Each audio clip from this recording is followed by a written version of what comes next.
So I'll have to slow down and say that's not what I'm saying. This is the data that we're looking at here. But I've only found so many people that are actually interested in opening up their mind to the point of looking at the data. And that is a problem. It creates a block in the psyche to getting new information that might upgrade our understanding of what we're going through. And so, yes, we see more tensions with China. And in this report, which is fairly long, but there's a lot of really important stuff that I want to get into in this, the carrier USS George Washington took part in maneuvers held farther away in the Sea of Japan as a response to the Chinese threat.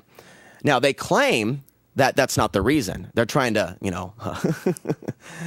they're trying to act real confident and everything is fine.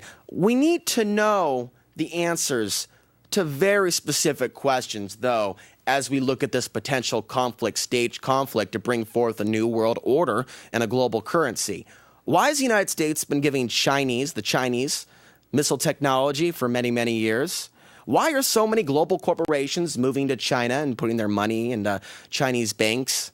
Why are all these things going on, and yet they act like they're going to go to war with one another? It raises some major, major questions as to what the people of the world are being put into. A meat grinder. It's social engineering. Now, this is one of my suspicions.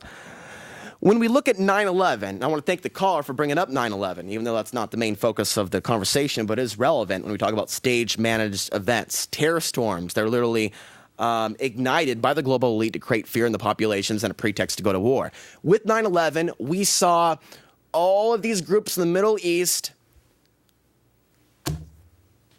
on TV, even clips from years ago, and they're saying, look, they hate America. They were showing pictures of people protesting the United States bombing innocent civilians from the late 90s. And they were showing that on the day of 9/11. Death to America, death to America, to get us to think that all these people out there are actively trying to take our freedoms away by committing acts of terror. They were using videotapes from several years earlier to terrify our population and to bully us into submission.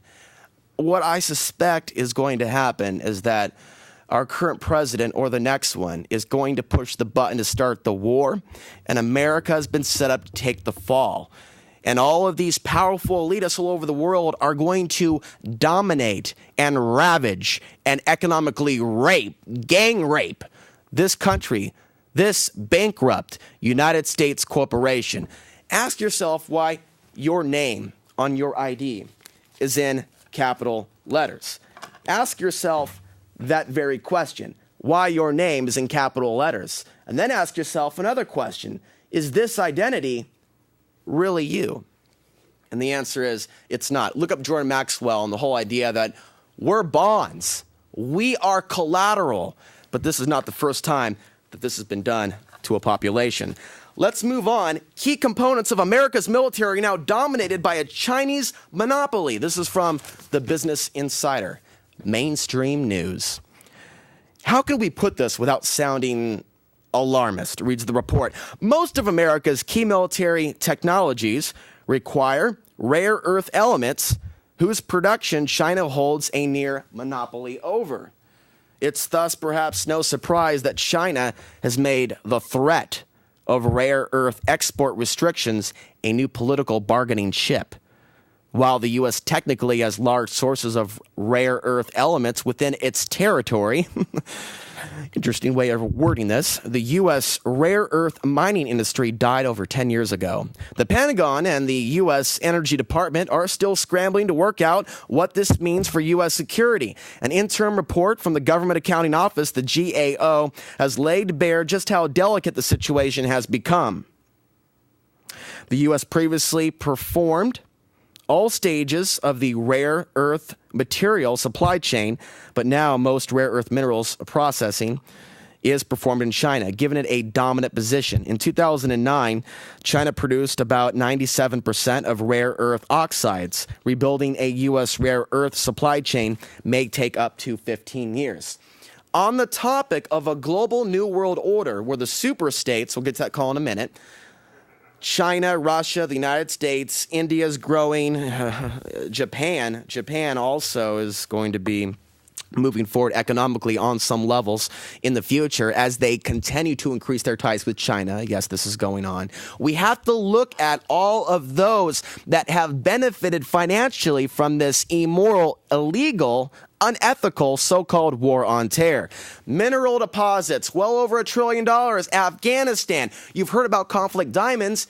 Have you actually heard about conflict cell phone batteries? It's about the lithium, baby. Our cell phones. The blood is also on our hands.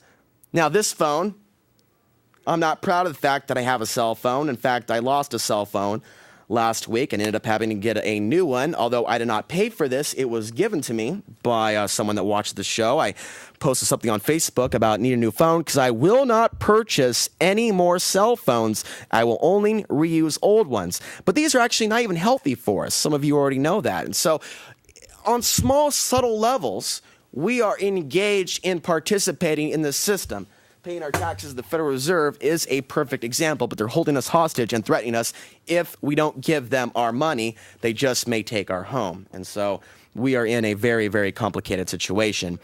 We have 2 phone calls, I believe. Let's go ahead and go to the next phone call. Then let's get into this report by Kurt Nimmo, the mandatory service bill and the impending attack on Iran. Draft legislation has returned to Congress.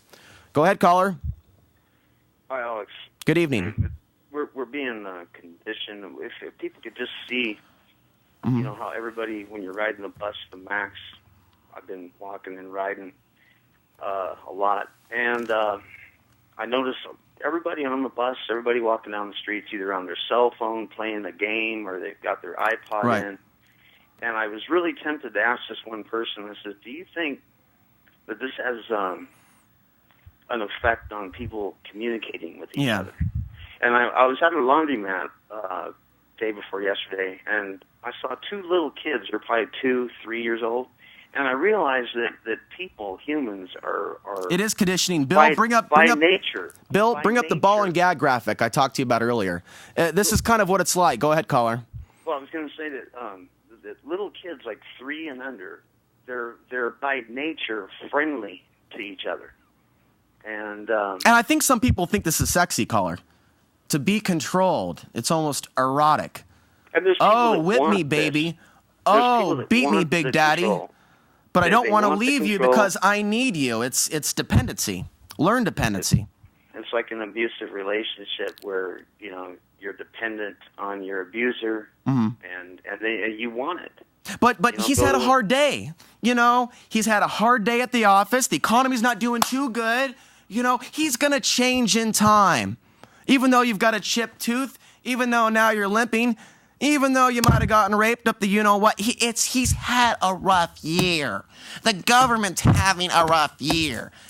9/11 happened. We had to have a police state. They keep saying that it's getting the economy. Obama keeps saying our economy is getting better. He's half black. Forget the fact that millions are dead. Race relations are healing themselves. Everything is fine. And you know, Michael Jackson was an incredible threat to the elites because he's very popular all over the world. A lot more popular. Most Americans, he was a child rapist, or even with all that stuff. People ought to check out his last video. They don't care about us, really? And it's on YouTube. It's a very well done video. In fact, I'll play it next week. Yeah, definitely. And I think it was an arranged overdose, if you ask me. Some people do think the doctor did it. I wonder what happened with David Carradine. You know, they said that he ended up, found him in a hotel room. He was doing one of these weird masturbation things where he was choking himself and masturbating and he ended up dying, and he was found hung in a closet. Makes you wonder, though, if you stepped on the wrong toes. This did take place in Bangkok, Thailand as well. Well, you heard what Clyde Lewis said about the disappearances. You know, they just dump you in the ocean and take you out of rip you out of bed, and that's it. But anyway, that's all I got.